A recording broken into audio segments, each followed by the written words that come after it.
This is Caps PA announcer Wes Johnson, and you're listening to What the Pod!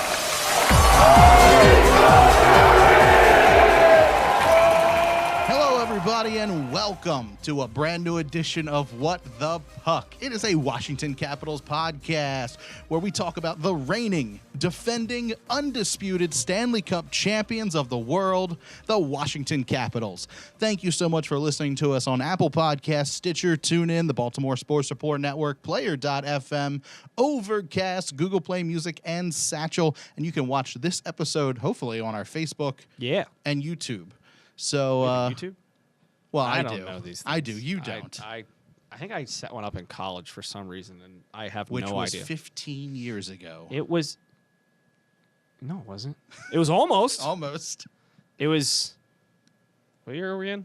No, it would have been 11 years ago. So, no, 11, yeah. Because I was winner of 07. Right.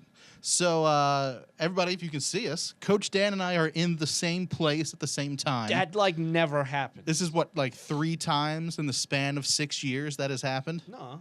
Yeah, something No, like no, that. Wait. Hold on. Actually, you know what? On Hold on. LinkedIn, today is your Brando Cash Entertainment anniversary.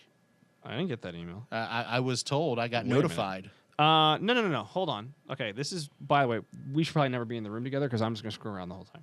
Just a heads up. So anybody's watching, I apologize in advance. No, we did, this. Right. We did the one last year in December, Right. which I should probably know the date of, but I don't. In my basement. Correct. That sounds sketchier than I think we intended. Correct. Don't worry about it. We've been to Kettler, Correct. but that was twice, I believe, because the first year we interviewed John Walton, That was the first, our first episode. and then this episode of what? Of What the Puck. The No. one where it was a standalone podcast. That was our first episode. Was it with John I remember Walton the and first Wes season. Johnson? And then, yeah, you caught him in line, or when did you catch him? He was just hanging out. Okay, no, it was Langway. Yes, he did got not in want to line. be a part of it. He had no interest. No. But then we went to Kettler again, I think the next year. Yeah. We didn't interview anybody. No, just ourselves. But we watched. I think that was Oshie's when Oshie got signed, wasn't it? I want to say Uh, Oshie got signed that year. Yeah, Yeah. maybe. I don't know. It's I the one- was going to it's- Kettler for years, and now it all kind of blends together a bit. Sure. So I have to go back and look. If you know, that's weird. Why would you all know that? All right. Well, I mean, it hasn't been long since we did a show. There's only been 2 games since we talked last. One was a win. They finally broke the streak. Yeah, didn't go for 8 in a row. They thought about it. They decided to win one and then get another loss against Boston on Super Bowl Sunday. So let's talk a little bit about that game that was on Friday night up against Calgary. Ovechkin was not in the lineup. He missed because he was suspended due to not going to the All-Star game. That happens. How do you feel the team did without Ovechkin in the lineup? Well, I think when you are missing a star player like that you need. Sorry, I'm looking around your office, all the cool stuff, and I'm trying to take this all in. I don't know if we have to go into the story as how I've we're got actually good doing this live. Feng We're- shui here. I do like this. I kind of wish my office was like this because my office is next to a toddler classroom, and they get a little loud from time to time. So no, we first we have a show tonight as opposed to our normal Wednesday, Thursday, Friday time slot, whatever we are available to do. Sure. I was up in the Baltimore area at a conference, and we were like, well, why don't you swing by? So it took me about 25 minutes. Dude, 695 was rough for a while. Yeah, that's why I don't go that way home. And then I got to, other side, because you would go the northern part, right? That's still a mess. Going through Towson. Which way do you go? I go around Towson. Yeah. Yeah. Okay, so I came up from the south. So I came up South Baltimore, got on 695, pretty much right around 95, and then took that up. And it was like stop and go for a bit, and then I got on 795 and stuff. Okay, so that's why we're having this random episode on what is today, Monday? It's a Monday. It's a Monday. It's been a long day. Conferences are fun, but long. So Ovechkin, back to the whole reason we were talking. He being out, it requires everyone else to step up. Sure. And, it seemed like for a while, especially during the loss, he was the only guy that was doing anything offensively. So to have him out, you have to look at everyone else and be like, it's your show now. It's someone like step up and you step gotta into step that up. role. Who played on, I don't remember playing on the first line that game. Wasn't it Chandler Stevenson? Didn't they move him He was in up? practice, but he You know, it him, worked. Backy, and Oshie, I And think. they were playing a very good Calgary team. So it's not like they were playing, The Blackhawks. who beat them. Springfield Falcons Right. of the AHL. They weren't playing one of those teams. Like they were playing Calgary. I want to say I'd have to look it up. Brandon, on the branding computer, we need a better name for that. We need to marketing. If anyone would like to purchase the rights to the computer name, what is the word? Sponsorship. There we go. There you go. Can you go to NHL.com real fast so we can see? I believe Calgary's in first in the Central Pacific, if not there. In the Western Conference. So they weren't playing a bad team without their best player. They were playing a very good team. Oh, your internet's as slow as at my house. Oh, never mind. Still better. No, down. Did they switch on me? No, go down, dude. Oh, okay. There you go. So you went too far. No, you didn't. We're doing a great job, everybody. So Calgary's a very good team. It's really hard to they're cut first in the out Pacific. video. No, they're first in the Pacific and first. We don't have to cut it out. We always screw around. Doesn't matter. They're first in the Pacific and first in the West. So they're the best team in the West, and the Caps were able to go out without Ovechkin and play a great game. Holtby had a great game. Yeah. The other guys stepped up. There were still issues here and there, and that's going to happen, and they're still working out of their funk as well as coming back from an all-star break, where, as we see with this team, I don't know if it's a team thing, an organizational thing, that they're just slow after a break. We just see this where they hit a spot, and then they're like, oh. And they get too comfortable kind of not having played for a while. Right. So you got to get back up to game speed and physically back up to game speed and mentally. And they just takes them a while to do that. But we saw against Calgary, they were like, it seemed like they had already been on a great run. Mm-hmm. And then after having a great game like that, then they hit Boston. And was it 14 in a row that they had won? Yeah, everyone was touting that. It was like 14 in a row that they're unbeatable. It's gone. And it's gone. Yeah. So that's great. History in the wrong direction. Well, it's only one game. It's not like it was a playoff game. But still, I mean, you like to... I mean, the reality that you're going to have that kind of run against another NHL team that you play often. Like, if you had a 14 in a row and it was against some crappy, like Arizona, right. You're like, whatever. You play them at one point, it doesn't really matter because you play them rarely. But to go up against an Eastern Conference team and have that kind of run is phenomenal. I mean, they beat Boston in the opening game of the season pretty handily. I mean, it was not an issue. That was a pretty game. Yeah. That was a good game. I like that game. So, I mean, more of those. This was different this time around. I'll be honest, I didn't see the Boston game. I had a personal thing I had to take care of. We had a meeting that went a little long, so I didn't actually able to catch that game. But from what I read and what I have seen, I'm not really sure the Caps showed up to that game. They were already kind of thinking about the Super Bowl. I think that, yeah. It seemed like the Super Bowl was kind of waiting for the Super Bowl to start because that game was also really boring. Yes. Commercials sucked. So halftime shows sucked. Agreed. Yeah. The show SpongeBob after the Super Bowl sucked. I didn't watch it. I was busy sitting in traffic on 270 coming back from Germantown. Literally sitting there, the cops were blocking traffic because of a construction thing and not letting anybody move. Uh-oh. And it took me, what should be about a 20, 25-minute drive home, took an hour and 10. So, fun. Anyways, yeah. So, the Boston game was just kind of crap. But I think we have to wait and see. When's their next game?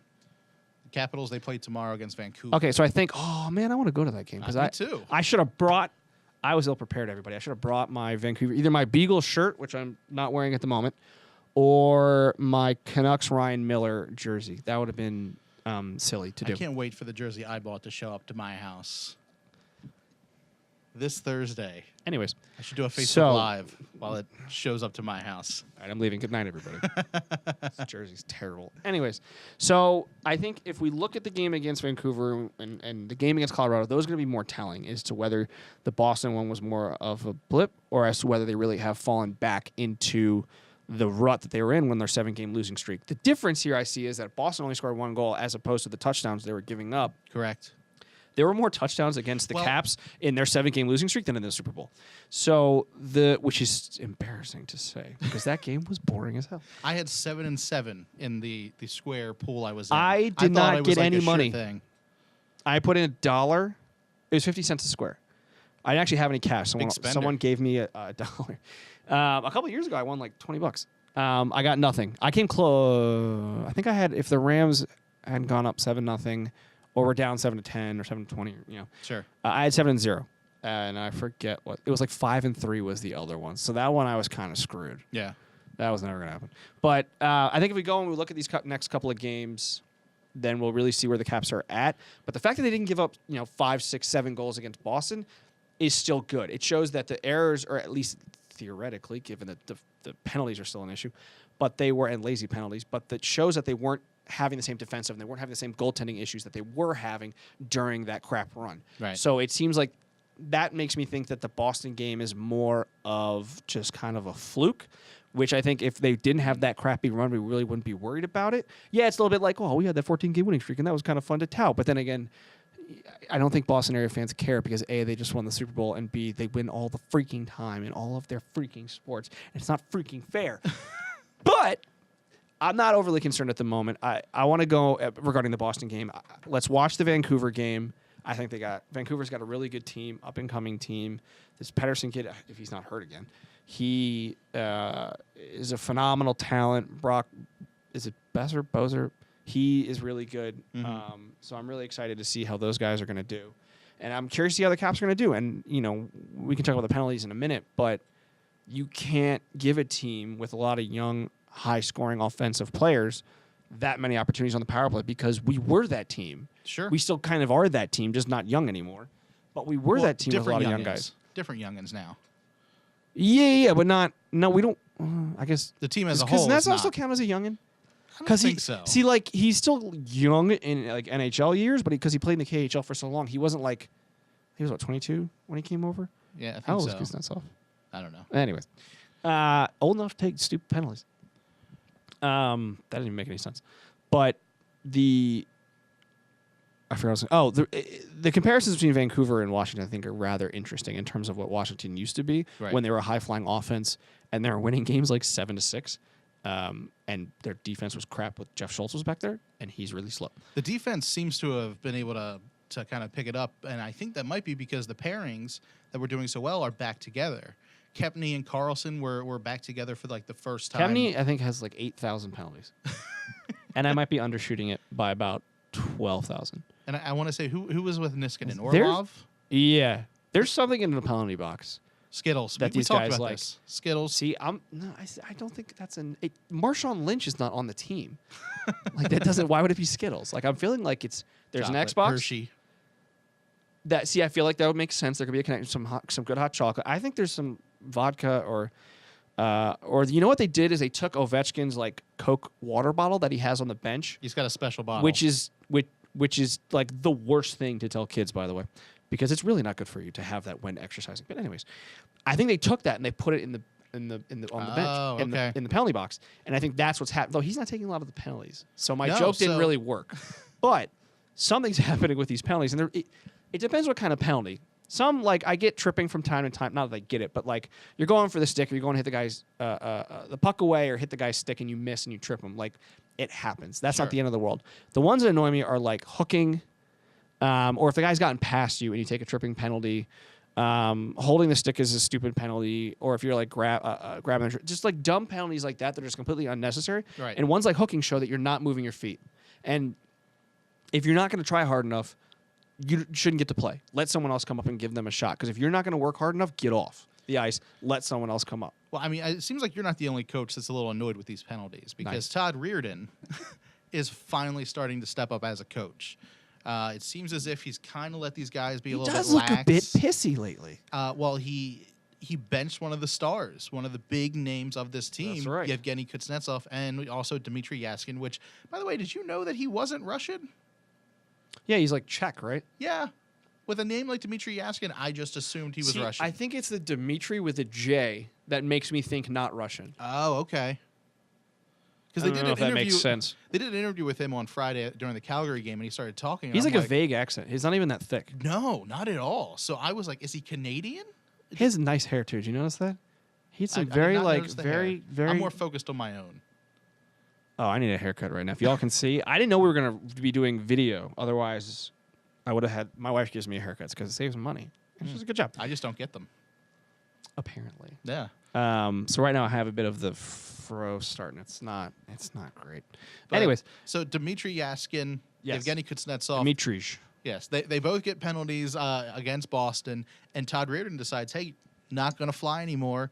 benches both of them. Correct. From the first period throughout the entire second period, and then I believe they come back in the third. Brandon, what's Or they were our very line limited. again? If you're dumb, you don't get to play. I always forget. Is it that, or is if you don't get to play hockey if you're going to be dumb? Either way, the point still stands. It works either way. We need to make up T-shirts or something. We should put that across the banner on the website. We could do that. Anyways, We could. I don't have the Photoshop skills, so that's all you, buddy. All right. I've learned a little bit. A little My bit. photoshopping skills because of work, and I've had to. And thanks, YouTube, and everyone that's put YouTube videos out there telling you how to Photoshop, because it's very helpful. No, I mean, the reality is if you take stupid penalties, you're affecting the team because the star players that are scoring goals, the guys like Ovechkin, Backstrom plays on the PK, but the guys like Ovechkin, they're not playing on the PK. So it's less ice time for him, which means he has less opportunities to score. Right. And then if you're taking lazy penalties, then it's like, okay, so not only are you hurting this team offensively because the odds of getting a shorthanded goal are, I don't think this team scores very many shorties. So the odds of that happening are pretty slim. And you're taking the best player, or best offensive player, and best player off the ice. So you're being dumb twice now. Right. You know, and you've taken a lazy penalty, so now you're not even trying and you're affecting the team. That way, you don't get to play if you're going to be lazy and you're not going to try hard enough. And the reality is, and I like to see this from Reardon, he needs to put his foot down a bit because it was always kind of a question mark as to how he was going to do. You know, he was the guy the team had earmarked to be the next head coach when it was time for Trotz to go. Being, I'm sure they would like to have Trotz for another 2 years, maybe at least another year, if not 2. I think Reardon's time has come, probably around the time it should have. You know, there are other teams that have come asking about him, and I bet if the Caps had let those teams interview him, the Caps said no. I don't remember how many teams, at least 1 or 2, Right. to being able to interview Reardon, because you can do that. Technically, they had him under contract. Usually teams will allow it, but I think they were like, no, he's our guy. He's our next head coach at some point in time. And we don't want to Barry's give like, him up. Oh, thanks for that, guys. Thanks for that vote of confidence. Well, I don't think it was that, but Trotz is older. You know, I don't know how many more years he has coaching left. You look at a guy like Boudreau, who has said his time, once he's done in Minnesota, he's done. Yeah. He doesn't want to coach anymore. And it's hard. You're moving your family every time you coach. And if you don't move your family, then you're away for them so long, so you're probably not going to have as much fun. Sure. So I think you look at it as Reardon was going to be their guy. But then if you're the players, you're like, well, we were just working with Trotz. We won the cup with him. Yes, Reardon was there too. But then now you're the boss. So there's probably a little bit of awkward dynamic. But I think these players, it seems like this team is well-rounded enough and the camaraderie is good enough that it shouldn't have been an issue. And I think Reardon has, not that he wasn't necessarily in charge before, but I like to see that he doesn't like when his players, be them star players or role players, Right. if you're not playing well enough and you're not playing the way that you should be playing, your butt is going to go sit on the bench. And I don't think it's going to happen, but I wouldn't be like, what are you doing if Kuznetsov doesn't get a jersey or a sweater or whatever the terminology may be for everybody on, was it tomorrow? Or if you're listening to this on Tuesday, tonight, against Vancouver. I don't know why I keep looking at the camera trying to be slick. Why It's not? so spastic. But it's Dmitry Yaskin not getting a jersey Yeah, but he gets in and or out. It's not the Yevgeny other Kuznetsov not getting a jersey. There's a big difference there. one. Well, no, because Benjamin Kuznetsov in a game makes a point, right? It's kind of Benjamin like, Kuznetsov for an entire game makes a really big point as I don't care who, if I'm the coach, and it's a tricky thing to do because do you lose the locker room or do you lose some of the star players who are like, yeah, he made a mistake, but it's not the end of the world. But Kuznetsov has not been playing well at all this season. No, he is not. And I want to say Japers Rink just had an article that came out, or a piece that came out recently about his struggles and how a lot of his statistics are down. Not dramatically, but they're down yeah. from where they were at last season. And so Kuznetsov is a guy that if he got sent up to the press box for the game against Vancouver, I think it has to be the game against Vancouver if he's going to do it. He can't play him in Vancouver. He has an okay game, and then he sits him out in Colorado. It has to follow up the benching during the game. Right. So if you don't give him a sweater against Vancouver, you've made a much more drastic point and potentially more effective of like, look, I don't care who you are. If you're going to affect this team in a negative way and you're going to do it lazily, you're not playing. Yeah. Especially for the cap hit that he's going at, which I'm glad I left it here on my phone. I want to say it's $7.8 million. Give me 1 second, everybody. This is a lot harder to do on a phone, by the way. But their website's pretty. Yeah, $7.8 million for the next like 800 years or however long they have because that's offsigned. So it was a long-term deal. So if you went and got this big deal, probably more money than you really deserve comparable to the market. But they made it on the sense of like, look, this guy's a star player. He's only 26. You know, he's still a young guy. He's going right into his prime. So he's not even at prime yet. He can technically, I mean, everybody could, but he still technically can get better. Yeah. He hasn't hit his ceiling yet. You know, although it seems like Ovechkin was like, oh, he's hit his ceiling, and he's like, oh, screw you guys. He blows through the thing. I'm going to win the cup now. He cross-checks or shoulder checks the crap out of the ceiling and continues to play incredibly well and score 8,000 goals a season. It's very impressive how many. So my long-winded point here, and I kind of got off track about 7 times, which tends to happen when we record in general, that Kuznetsov, if he doesn't start playing better, you know, does he get sent down to the third line? Which I called, by the way, a few weeks ago. You did. I think that was for the lost show. I think the lineup was it the lost show. I think it was the lost show. Did that one ever go out? I posted it, but I don't think it ever went in the feed. It's out there. It's on the website. If you can find it, I feel like, you know, we should totally. All right, Brandon, you got to make up Photoshop of like a milk carton. Is this inappropriate? Because usually it's about episode. Yeah, is this inappropriate? Because usually about people and children. Now I kind of feel bad. Whatever, be fun. Anyways, no, you know what? You got to do it with Kuznetsov face. And have you seen this goal scorer? Because I don't know what's going on with him this season. Whether it's that he's being lazy, whether teams have figured him out, whether mentally he's in like a rut. Yeah. You know, it's got to be hard after coming off winning a cup. Because part of you is like, I want to go do that again. Sure. But then another part of you is like, that was exhausting. I want a break, you know? And yeah, they got one, kind of. I felt like they actually tried harder to party than to win the cup. But who knows? You know, but Kuznetsov's a bit of a mystery and an enigma for the team right now. And if he doesn't start to play better, honestly, if he's not playing against Vancouver, I'm not surprised. I'm not going out there on Twitter and being like, Reardon, what are you doing? You're having more on. Like, no, I'm going to be like, you know what? He's sending a message. And I don't, you know, Kuznetsov might be annoyed because it's his buddy, but I think the rest of the guys will be like, I get it. We have to play better. We got to step up. If you remember, I think it was Barry Trotz's first year, maybe his second year, he benched Ovi because Ovi didn't show up to practice on time. I vaguely do remember something along those lines. So, I mean, I don't know if that worked, but it definitely feels as if it kind of took away that ego a little bit from Ovi. That's what I liked about Trotz and Ovi is that he made him a little bit more down to earth. Well, Trotz had that relationship. Yeah. Well, was Ovechkin ever really like? You said down to earth, and I found that interesting because he always seemed to be like I think Ovechkin's very self-aware of what's going on around him, and he's playing a role. Right, but I mean, to some extent, when you're Ovi or Sidney Crosby or Wayne Gretzky or Tom Brady or whatever, you know how good you are. Oh, very much so. And Ovi knows how good he is. And for Barry Trotz to go, look, you're not above this team. Practice starts at 8. You get here at 8. Well, is that part of, maybe not in the exact same vein, but is that part of what he potentially could do with Kuznetsov? That's what I'm thinking. Where he's saying, look, if you think that you can play this poorly, you're going to go sit in the press box. Now, I'm not advocating trading Kuznetsov or anything like that. I do think he needs a kick up the backside. Not literally, that's abuse. But you know, whether, you know, that sitting against Vancouver can be that kick up the backside of, look, you're not playing well enough. Go enjoy the press box. Eller, who, you know, missed the Boston game, but if he's okay and ready to come back, maybe he's playing on that second line against Vancouver. You've got, who would play on the third line? Not Dowd. He'd be the fourth line center. Boyd. Would it be? You think Boyd? He'd be the third line center? That's fair. Okay, so Boyd's the third line center. And, like, look, you go sit up in the press box. It's not even to learn. It's you know, it's one of those things. It's a smack on the back of the head. Like, wake up, kid. You need to play better. Now, with this losing streak, the one win, another loss, and the trade deadline coming up. When is the deadline? I meant to look this up the other day. 24th or 25th of this month. It's not as close as I thought. So, I mean, it's just a couple weeks away. Looking it up on my phone. Brian McClellan did say that the Capitals were in play. Who knows how truthful that is or whatever, that they're talking about it. Does this affect the trade value or the position you're looking to trade? So it's Monday, February 25th. I was right. Well done, Brandon. At 3 p.m. So for anyone, and then the window shuts just like it does in the European football transfer window. That's a soccer thing, Brandon. Oh, okay. Okay, Ryan Drury understands what I'm talking about.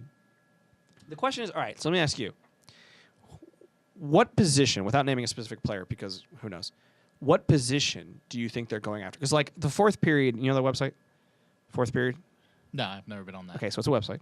It's a hockey website, but they also do a lot of, like, trade stuff and rumors. Yeah. And they go through, like, the top 10, 20, 30, 50 players that might be moved at the deadline or something along. I don't remember how many, but I was looking at it a week or so ago. I think it was when I was in the UK. And they, you go through and they're like teams that might be interested or teams that are rumored to be interested. The Caps are none of them. Like not one. Yeah. So, you look at it and it's like they could make a trade, but the question is, who are they trading for? Right. Positionally, because we don't know specific players. I might be like, yes, I'd like to bring in Sidney Crosby, and I'd like to bring in Drew Doughty. Thank you very much. Done and done. Cap hit. If their cap ceilings would just like not going to work. Yeah. But then also, there's never happened because they just how would you be trading everyone? So, what position do you think they need to acquire? And it can be more than one. And which player besides Burakovsky do you think they can move out? Because I think we're both on the same page that Burakovsky, I don't know if it's a change of scenery or if the kid's not living up to what his potential was. He said he wants to continue to be here, which I mean, I well, get it. yeah, he's making good money. He's got really good friends. He's, Tom Wilson's protecting him. Yeah. Yeah, it makes complete sense. I wouldn't at all be surprised to see him get moved out. People were thinking Edmonton, but then they moved on from Peter Chiarelli, and everyone was like, oh, he was making stupid trades. We almost were able to fleece him in one. That didn't work. But Burakovsky's, he's coming into, he needs a new contract after the season. He's currently on, $3 million.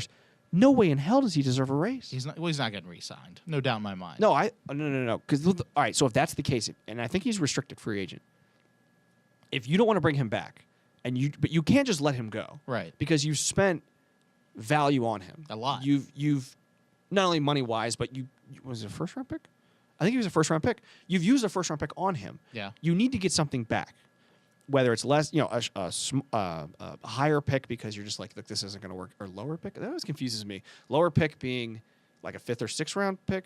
Okay. But that's higher number-wise. That's why I'm always confused. But no, you don't do that. But there is a rumor that the Capitals were talking with potential other teams. There's one rumor saying they wanted 2 2nd or 3rd round picks for him, which is not great, but not the end of the world because you could turn those guys into pretty good players. Sure. And they do need depth prospect wise on the forward ranks because they have none. Yeah. You have maybe 1 or 2 guys, but none of them are potential top 6 players. Vrana was their last potential top 6 forward prospect they had, and he's playing in the NHL, so he's not a prospect anymore. So defensively they're pretty good. So I don't think they need to go out and trade for a young defenseman. But if you want to move on Burakovsky, do you bring in a young forward? So going back to my question, what position do you think they need if they're going to make a move at the deadline? Because I can honestly see them not making any moves, which I think is a mistake. I can see them not making any moves as well, but the bottom 6 is awful.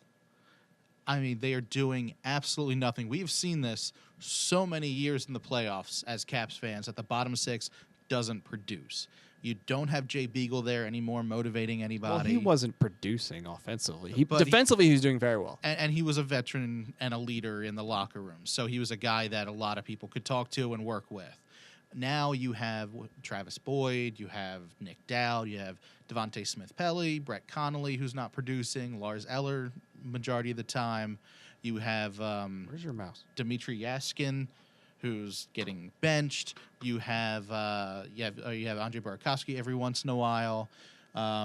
Okay, so are you looking to bring in a 3rd-line guy or a 4th-line guy? Are you looking for a center or a winger? I think a winger. Actually, I don't know. That center position, I'm not impressed with Boyd, and I'm not impressed with... Well, Boyd's in his first full real season. And who's the Chandler Stevenson? Chandler Stevenson hasn't gotten a goal in like 14 games. It has not been a good year for Chandler Stevenson. And let me tell you, he's the guy who has one of my favorite moments of the Stanley Cup win. I mean... That's the statistic that's scaring me right now. Exactly. You're talking about Chandler Stevenson, and I don't like the plus-minus statistic. I think it's not necessarily a fair representation of how a player is playing because if you may not have been involved with the play, but the other team scores against you. It's not your fault, which is kind of a crap way to put it. But anyways, the thing so we're talking about Boyd. He's currently got 15 points in 31 games. He's a +5. And the thing I'm looking at him is his face-off percentage of 37 and change. Not great. You go down to Stevenson. He's got 10 points, but he's a -9. -9. But his face-off percentage, although what doesn't tell you is how many face-offs he's taken. So that's hard to tell specifically. I'd like to know how many face-offs he's taken because I feel like they like Stevenson more as a winger. But the fact that he is a -9, that is what I'm looking at going, that's a problem, especially if you're playing a more defensive role on the forward ranks. So I'm with you, and I don't think they need another center necessarily. I think on the bottom six between Eller and Boyd and Dowd, they're more or less okay. It's the wings that I'm a little bit more concerned with. You look at someone like Devontae Smith-Belly turned it on for the playoffs. Yeah, but we know he's got 8 points. Why is this not scrolling over anymore? Oh, because I just go like that. Ta-da. He's got 8 points in 48 games. I'd have to go back and see how many he had last year, but we know he's not an offensive-minded player or a producer in the regular season. Not the end of the world, because he does a good job pretty much everything else. Right. Although he's a -4 at the moment. But he's not. Jesus, Eller's a -13. Maybe this isn't the greatest representation of how we want to go about this argument, because we like him, and that's not good for my argument. Anyways, I think a winger wouldn't be the end of the world. And I think maybe you bring in see, I don't want to give up Burakovsky for a bottom 6 winger, though. If I'm losing Burakovsky, like a veteran who you're only going to get 1 year. Yeah, 1 or 2 seasons. See, if I'm moving Burakovsky, I feel like if we want to go get that winger for the 3rd line or the 4th line, I think you trade a draft pick. You trade a 2nd or 3rd round pick, maybe a mid-level prospect for him, for that person, and you bring them in. I don't think Burakovsky, I feel like he's one of those guys. You go and you find another team that's struggling with one of their guys, just like we are with Burakovsky. You find a young guy who's potentially going to be making a bit more in his next contract, and you're like, hey, our guy's not working. I think he needs a change of scenery. Your guy's not working. I think he needs a change of scenery. Let's flip-flop, and we do a like for like, And I know that the word is that the Caps and Brian McClellan are concerned about having another Philip Forsberg on their hands. That Burakovsky goes somewhere else and turns out to be a star. Right. And they're like, damn it, we did it again. We lost another really good player. But the reality is he's not going to be that here. It's just not working out for whatever reason. And we don't know what that is. It could be been more he's than too comfortable. 1 season. It could be a mental thing. Yeah. It could be that he's Tomas Fleischmann, reincarnated. Not that Fleischmann's gone. Like, I'm sure he's still alive. But it's another thing where he's a streaky player. He goes on these runs where he does really well. I haven't seen that lately or at all this season, really. And then he goes through these long droughts. And with Burakovsky, I think you just move him on and you bring in a like for like. And you go and you find a team, and I'm blanking on the guy's name in Edmonton that Ryan Drury and I were talking about on Twitter a while back, that he's having the same boat. High draft pick. They brought him in, thinking he was going to be great, and it's just not working out for whatever reason. Yeah. It's not working for him in Edmonton. And you know what? This might work out the best for Burakovsky because, correct me if I'm wrong, he played with Connor McDavid in the WHL. And with the Erie Otters. Yeah. Yeah. Quebec Major, whatever the freaking league is. So he played in one of them. And he played with McDavid. So, maybe that's the best thing for Burakovsky. And it's not, the end of the world if it helps the Western Conference because that's their problem, not our problem. Right. Not until the Stanley Cup final. That's true. Yeah. I don't think Edmonton's getting there anytime soon. Not with the way they've been playing. But, the question is how long is McDavid going to stick around? But then they bring, the Caps bring in a young guy that they still can look at and be like, okay, fine, his contract maybe it's not as high as Burakovsky, so you can be like, we'll give you a little bit more. So your cap hit's then not as bad, and he has a new opportunity and a new environment and a team that potentially is having less. Because Burakovsky's not really under the spotlight. He's not he should be a top 6 player, but he's not at the moment. Right. He's not someone that's out there and they're having to be like, why aren't you playing better?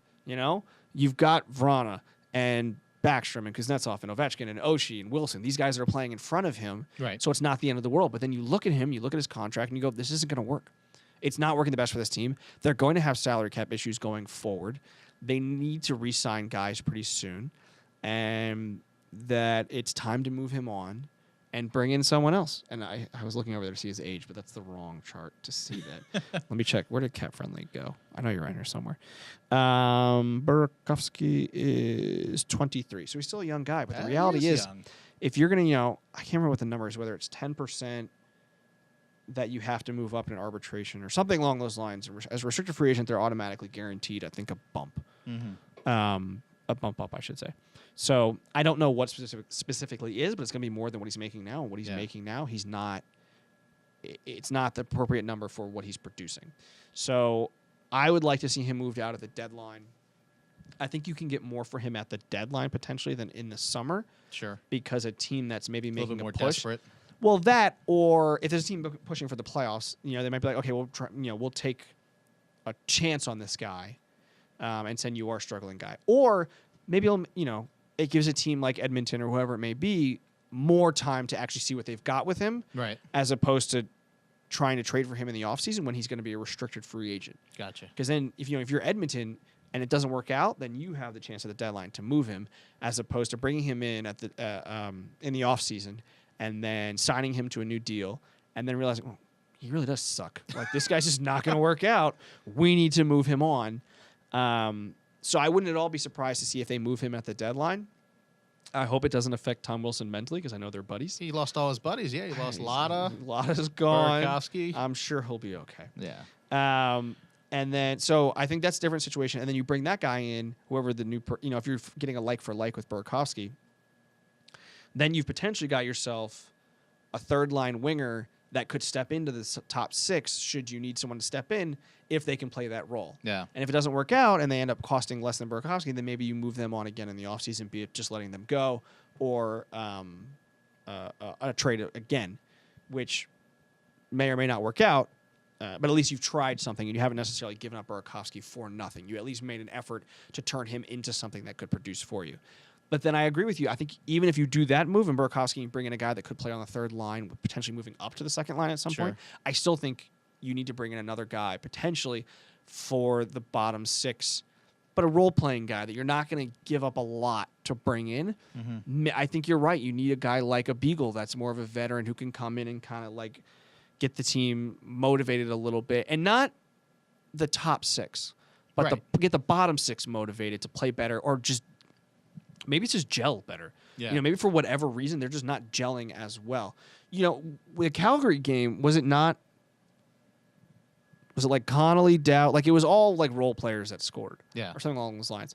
And that's great when you have games like that, because you can't expect your top six or your stars to score every game. But it's nice to see that happen.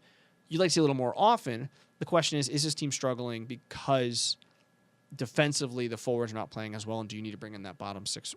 I think a winger. I don't know if you really need to make us move for a center. Though if you could bring in someone like a Beagle that can win that many faceoffs, by all means do it, because you need that in the playoffs when you're it's a 1-goal game and you need to make that defensive zone win in the faceoff circle. And then I also kind of question, and I almost want to say no. Do they need to go out and bring in a defenseman? The reason I'm hesitant on that is because you're probably going to let Orpik. He's going to move on in the offseason because they signed him to a 1-year deal, right? Yeah, it's 1 year. Yeah. So you're likely going to move on from Orpik. You've Sankenthaler's playing really well. Yeah. So he is definitely making a push to be a full-time guy the following season. You've got, let me double check this, but you've got the only guy that's an unrestricted free agent right now that's currently playing on the roster is Brooks Orpik. Bowie and Sankenthaler are restricted free agents after next season. So you're not going to have a lot of holes on the defense going into the offseason unless you make trades. But then you also have Christian Djoos coming back. He's been skating with the guys, and I don't know when he's going to necessarily play. He's going to Hershey right now for correct. So he went to Hershey on I forgot about that. He's on Hershey right now which means he's likely coming back in the next week or two. Mm-hmm. So there's going to be a lot of questions as to whether who's playing, who's not playing. Questions for Reardon, questions for McClellan, and if you really want to go out and acquire a top or a higher top six kind of guy, do you move out one of your young defensemen? Do you look at Madison Bowie or Christian Djoos? I mean, Madison Bowie hasn't been lighting the world on fire. Do you move one of those guys out to bring in a top six player? Is there a team that's building or a team that's looking at bringing in young defensemen like Edmonton, who need some help defensively? With all those first-round picks, you really think they would have picked up one freaking defenseman? Yeah. That's pretty good. So do you look, is there a team like that that's going to go, well, we do kind of have, not a plethora, but we do have that extra, that forward we can move on. Maybe we'll send you our top six forward, Connor McDavid, if you'd like, but I doubt it. We'll send you him. You give us Burakovsky and Bowie, we'll send you that in a second-round pick. Probably not going to happen. Interesting. But I wouldn't necessarily be against it, because now you're getting more young offensive players, because Oshie, first of all, we have the Seattle draft coming up, and there was that one, where did I read that? Oh, the score, right where they think, oh, she's going to be the guy the Caps lose. Then again, they also have the Caps protecting Burakovsky. So, yeah. Wrong. But Ovechkin's getting up there in age. Backstrom's getting up there in age. Oshie is... There's a lot of contracts coming up in the next couple years. Mm-hmm. Holtby's got one coming up after the 2020 season. Well, the question is, who are you going to protect? Holtby or I was going to say Varlamov. Idiot. Samsonov. Well, because Copley, they just re-signed to a new 3-year deal, but I think that's more to protect his trade value. Yeah, because that now means Vitek Vanacek and Samsonov are not coming up to the NHL for a couple years. I disagree. Oh, really? So I think... Not to start a fight, guys. Sorry. Sorry, Brandon. No, I think that re-signing Copley was to protect his trade value. So that way you can potentially move him in the offseason and he still has a contract, because I think if you move him in the offseason, he doesn't have a contract yet with a team, and I think he was scheduled to be unrestricted free agent. So if you move him prior to that, you're likely going to get even less. But if there's a team that's looking for a backup and maybe a guy that can kind of push for a little bit more, now he's got a deal, and it's for 3 years. So the team you're trading him to now has him controlled for longer than they would have to go and sign him for something. So if Copley plays really well, he might be like, well, I can, yeah. Well, he would have to accept the trade. It's not really sure. the matter. Yeah, but he'd be like, well, no. You're giving me $2.5 million a year, or I'm going to free agency. He lost that negotiating ability by signing this deal with the Capitals. But he has consistency. He knows he's got a guaranteed contract for the next 3 years. After the season, he's making $1.1 million a year for the next 3 years. Not bad. No, it's great. I mean, I'll take it. I a decent soccer goalie. Not really. I'm like, okay, I'm short, so it doesn't help. I'm halfway decent is probably a generous way to put it. But so I think it ups his trade value because the team that would potentially be acquiring him now has him locked up. They don't have to negotiate a new contract. Right. They just get that contract. So I think my guess is that Copley gets traded in the offseason and Samsonov and Vanacek battle it out to see who's going to be the backup, and Samsonov's going to be the backup. Interesting. I think Vanacek's a career AHLer really? with occasional calls. Let me rephrase. I think he's a career AHLer if he stays with the Caps. Because how old is he? Hold on. I just had a thought that popped in my head, but I want to see how old he is. If he's older than I think, then never mind.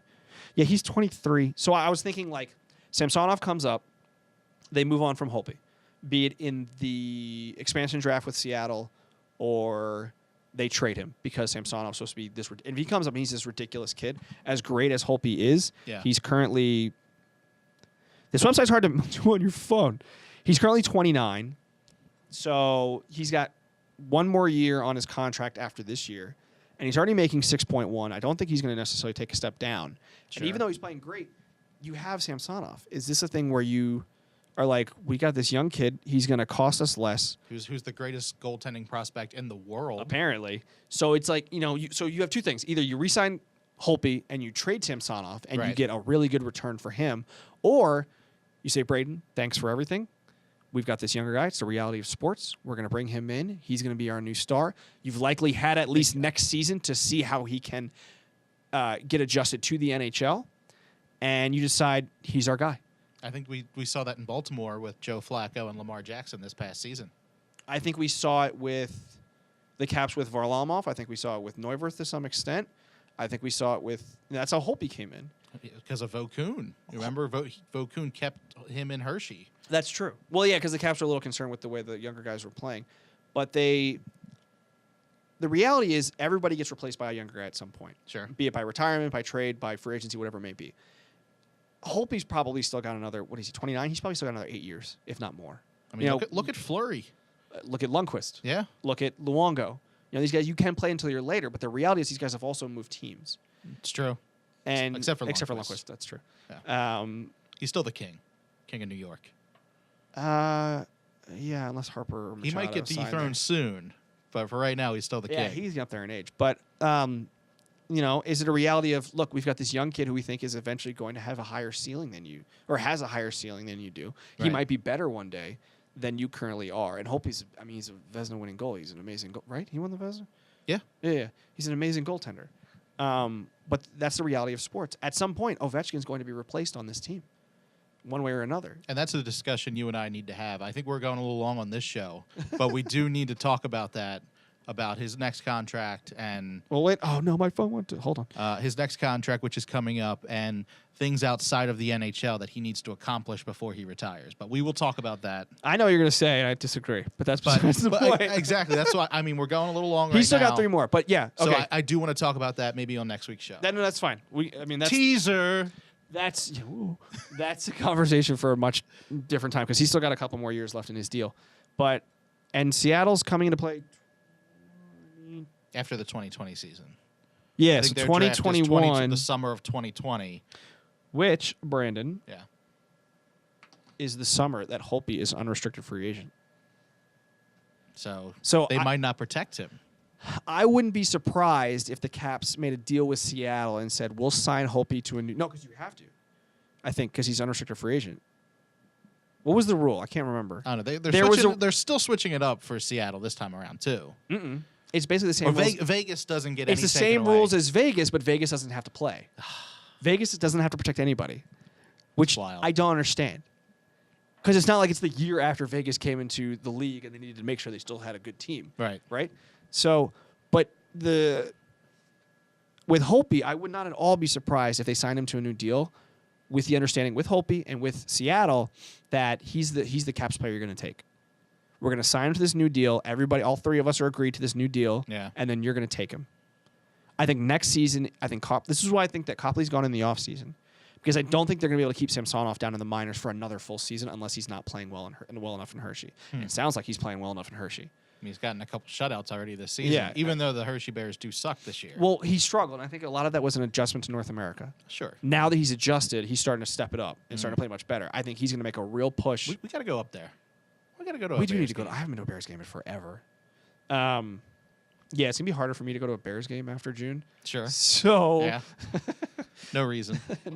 no particular reason other than a small human coming along. So, what the hell was I saying? Oh, I think if Samsonov continues, it's Samsonov. We said it was Samsonov, but it's Samsonov. It's right? Samsonov. So I think if he continues to make this strong push to be like, you're putting me in the NHL next season, or he's not threatening to go back to the KHL, but he's like, look, I can do this, and I'm better than Copley. Yeah.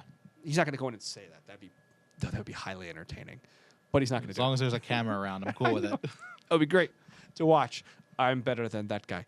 That was a terrible Russian accent. But if he comes in and he's better than Copley, I think the Caps move Copley in the offseason, and they say, Samsonov, you want to be our guy? Because they're going to have to protect one of them.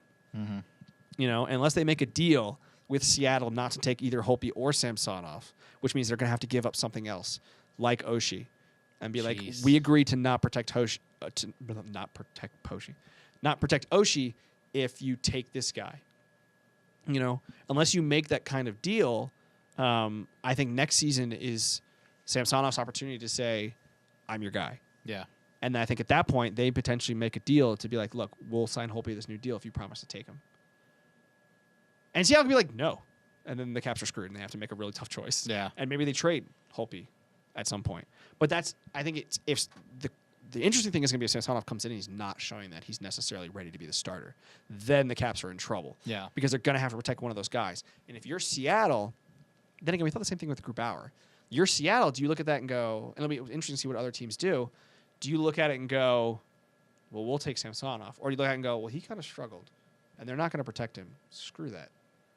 We'll take this other goalie, and they can deal with their own problem. And maybe the Caps don't have to worry about it.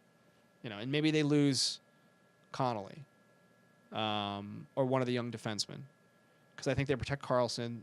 They protect maybe Niskanen. They'll protect Orlov. So the question is, they're going to lose either Juice, Sigenthaler, or Bowie. That's assuming those 3 are still on the roster at that point. Yeah. So that'll be interesting. So that's my guess. So the Caps have a lot of questions going forward in terms of in the future. As for right now, going back to the trade deadline, I just don't see how they can bring in a defenseman. I don't think they have a spot. Who's going to sit? It's got Do you send? I mean, the easiest one is you send Sigenthaler back down. I think we just killed the battery on the Oh GoPro. no! Yeah. We went too. Yeah, Stop yeah. beeping at me. Yeah, the GoPro just died. Oh no! We can still do audio here, but People are going to watch me. Where did they go? What happened? it's like one bad thing about GoPro is the battery. You can't plug it in? I think you can, but I never have an extension cord or anything like I that. was like, where? Oh, there's. Well, that's pretty far. Yeah. It's all right. We can keep going. So yeah, what time? Oh, I'm definitely not getting home when I said I was going to.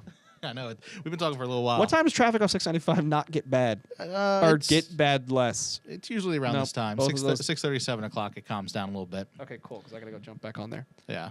But let's wrap this show up. So, I mean, I don't think we've ever talked Caps this long before. Well, I don't have any other things to talk about because I didn't write any notes because we weren't really sure if this was going to work out. Right. And no, they played. We can quickly. You want to go to the Bears website? No, it's fine. Nah, okay, we'll do it it's next fine. time. I mean, we talked for I think the Bears. Well, 51 minutes, so we're good. Well, I think some of that was just us rambling before we actually started. A little bit, or did you start pretty much right away? I saw they had. I think they had another shutout. They had a overtime win, or they had a win. The Bears seem like they're starting to step it up. Good. And they're starting to play it's a bit only better. February. Yeah, right. You know, they could go on that. South Carolina went on that run a couple of years ago.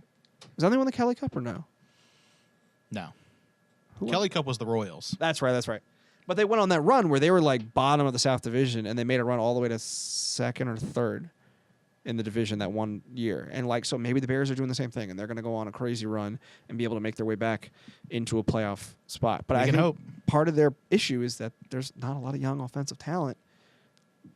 Prospect-wise, it's coming through the Capitals organization right now. And I think that's part of the reason you move out someone like Burakovsky and Bowie, which you Singlethaler. Whoever, I'd hate to lose Singlethaler because that kid really looks like he's going to be the real deal. He's a star, yeah. You move them out and bring in NHL ready guy now and a prospect, or an NHL ready guy now and a high draft pick. Yeah. That you can then turn into an offensive prospect. But watch, we're going to go into the offseason, and we're going to go to the the draft, and they're going to draft another freaking defenseman, and I'm going to be like, I think you have enough. Never. You have more than enough defensemen. We never have enough defensemen. They still have Lewington and Johansson, or however you say his name. Lucas? Lucas Johansson. Yeah. The kid in the minors, who's his brother's, and that was first. Ryan is his brother in Ryan, right? In Nashville? Played in Columbus? I don't know. I don't know. Anyways, they have these young Hobbs and these other guys in the minors defensively that are doing well, but then you still have 3 young defensemen on the roster right now. I mean, there's Juice going to have to be a move made to make room for Juice. I think Singlethaler goes down. It's going to have to. I think that's he's yeah. playing. It's so that, good. or they do the trade like I talked about, where maybe you package Burakovsky and Bowie or Juice to another team to bring in a top 6 forward, who likely would start on the third line, but then be able to fill in, and a draft pick or an offensive prospect, because they need to replenish the offensive prospect pool because they don't have one. It's very empty right now. Yeah.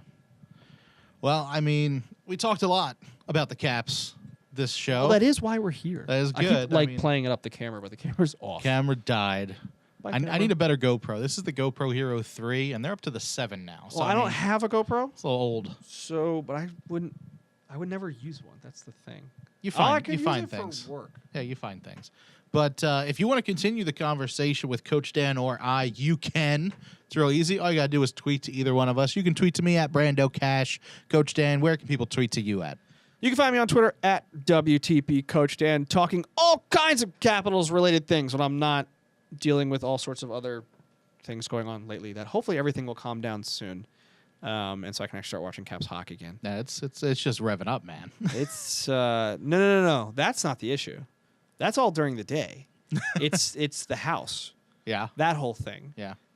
So that's why I've missed a couple of games, just because we've had to do various meetings and things about that. Sure. But once that all settles down, then I can get a little more focused. But yeah, somehow that was finding me on Twitter. Also talking about Arsenal Football Club and how they're doing, which is not so great. They're doing okay at the moment. They actually had a bit of a rough spot, and then now they're going into a bunch of Brandon's like, I don't know what we're talking about. Somebody fell during a KHL game. The owner of Manchester United. Huh? Man U, right? That's not KHL. No, the owner of that was at a KHL game and he fell, doing a puck drop. I was a coach. Oh, Mourinho? There you go. Nah. Oh, that guy, he's just a bad person. Ice is slippery. He's a moron. And he's a word that is acceptable as an insult in England that you're not supposed to say in the U.S. It starts with a C. Ooh. And we'll go from there. Okay. He's a see you next Tuesday. So he's a Mourinho. What a putz. They have a couple winnable games coming up, so it'll be interesting to see how Arsenal with a new loan signee Dennis Suarez, how they do.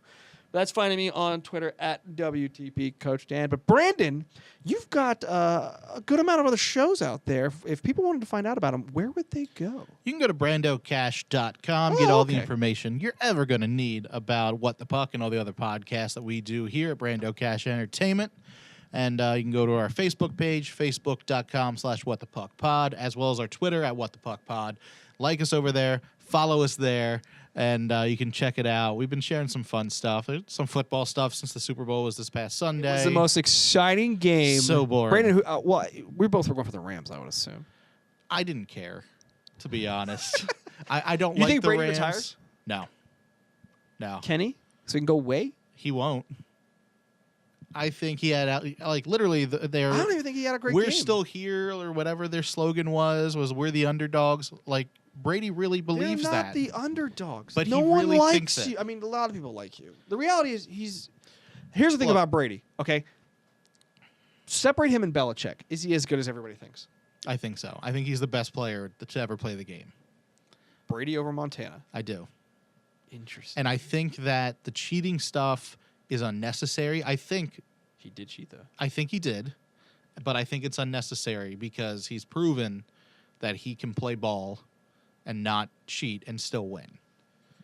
I don't know why you would do the spy gate or the deflate gate or anything like that, because you're good enough. You don't need these other advantages. I just don't think he's as good on another team. Put him on the Skins, he'll suck. Brady is the general. So what his words go, and he commands the room. He takes charge. I'm telling you, man, you put him on the Skins, and he's terrible. Well, I mean, you can only do so much there. It's just that's a go Bills. That's all I'm saying. All right, back to what you were saying. All right, so let's talk about the games going on until we talk again. On Tuesday, February 5th, the Caps are at home against Vancouver, up against the Whale. That game is at 7 o'clock. Can we talk about their logo real quick? You hate that logo. I like the Whale. Why do they have to write Vancouver over it? It's not like there's another team So you know. that looks because it they looks like probably- another team's. they probably I'm came shaking up- the desk. I'm so angry. I'm shaking the desk. They probably came up with this when the Whalers were still around in Hartford. No, they didn't. Go to It's not good to give you a computer that works during the show. I can't remember the name of the website. Sports logo. Shoot. I follow that guy on Twitter. I know who you're talking about. Yeah. So they has like all the old logos and teams. No. So it used to. Oh, fudge! I can't remember. But no, it's not. It just looks stupid. And the thing I like about that, and it's the Caps one too sometimes. So because the name is written out as their primary logo, sometimes they'll have like merchandise. Yeah. And it has like Washington written and like capitals or like Washington written on it, and then the logo underneath. Yeah. So you're looking at like Boston, and it'll be like it'd say Boston, and then the B with the thing, and it Los Angeles and L.A. or like Anaheim and the Duck. But then you have like Vancouver, where it's like Vancouver and then Vancouver Canucks, like the C. Or they'll have like Washington, and then it has like Washington Capitals. So that always looks kind of silly. Like you'd think like someone at Fanatics would be like, maybe we adjust that one just a Right. or you use the other logo. I mean, I like the Canucks. I would say they're my Western Conference team because I love the city of Vancouver. I've only been there once, but I thought it was an amazing city. yeah. Same here. That's not true. I've been there twice. Second time I was only there for a day or a couple hours. But I just take the Vancouver off. Leave the sea, leave the whale, the orca. That's all right, fine. I'm fine with you there. All right, I continue, hear you. So Vancouver, you can watch that 7 o'clock NBC Sports Washington locally here. Thursday, February 7th, the Capitals are up against Colorado, the Avalanche. We welcome back Philip Grubauer If he plays. if he plays. Is he going to get a video package? Yeah, I think he should get. I don't know if he gets a video package, but he should get recognized. Sure, but you don't think it's like a. It's not going to be like thanks for your Trotz time level. here. No, I think he might get a little something. All right, I mean, Maybe not as long, but I think he should get a little something. If he Did he get a ring yet? Are they going to present him with a ring? I think didn't they go out to Colorado already? I can't remember. I want to say he did, but I can't remember. I don't remember a video. No, because they haven't come here yet, I don't think. No, when they would go out. Like, Beagle got his when they went to Vancouver. Oh. And I thought you meant a video like on the screen. Alex Chason got one when they went to Edmonton. He was tearing it up. Colorado, that's if he plays. And I saw something recently about how they think that they're going to trade Varlamov. And Grubauer's going to be the new number 1 soon. Go for it. He's a solid. That might be more solid contractually guy. thing than anything else, but no, he's a good goalie, and I think he should get the recognition he deserves because he played well last season. Yeah, he didn't win the cup, but he played well. Neither did Chason, and they gave because him of him. Holtby was not doing his job at the end of the year. And he did start. He lost both those games, but he did was did. the starting goalie going into the playoffs the year they won the Stanley Cup. And that game's at 7 o'clock. You can watch that locally on NBC Sports Washington or on ESPN+. And then on Saturday, February 9th, the Capitals still at home up against the Panthers. That game's at 7 o'clock. You can watch that NBC Sports Washington or ESPN+. Monday, February 11th, the Kings come to town going up against the Caps. You can watch that game 7 o'clock, NBC Sports Washington. And then finally, on February 12th, the Capitals travel to Columbus in Ohio up against the Blue Jackets. That game's at 7 o'clock, and you can watch that on NBC Sports Washington locally. And then we will be back with a new show. I just looked at the camera, even though it's off. We will be doing another show next week on the hopefully the 13th. That'll work out. Hopefully, we'll see. But anyway, I think that's it for the show. So, Coach Dan, it's good to see you. You as well, sir. I'm glad you had a conference in 13th. Baltimore. Yeah, it was a nice Y of Central Maryland training center. It's like just after right off 695. Yeah, or right past 695. So I didn't go into Baltimore. But yeah, it's nice to be up this part. I got kind of a day off of dealing with the kids at work because I had to go to the conference, and then I zipped over here. Yeah, so I mean, it was good to do a live show. It's always good conversation. No, don't have to worry about bad internet or anything like that. So this is nice. Yeah, and we got to incorporate the camera and a little bit of video, even though we went so long, the video died. But we will see you guys again.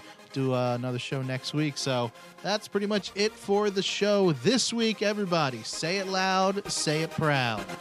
What's up, babes?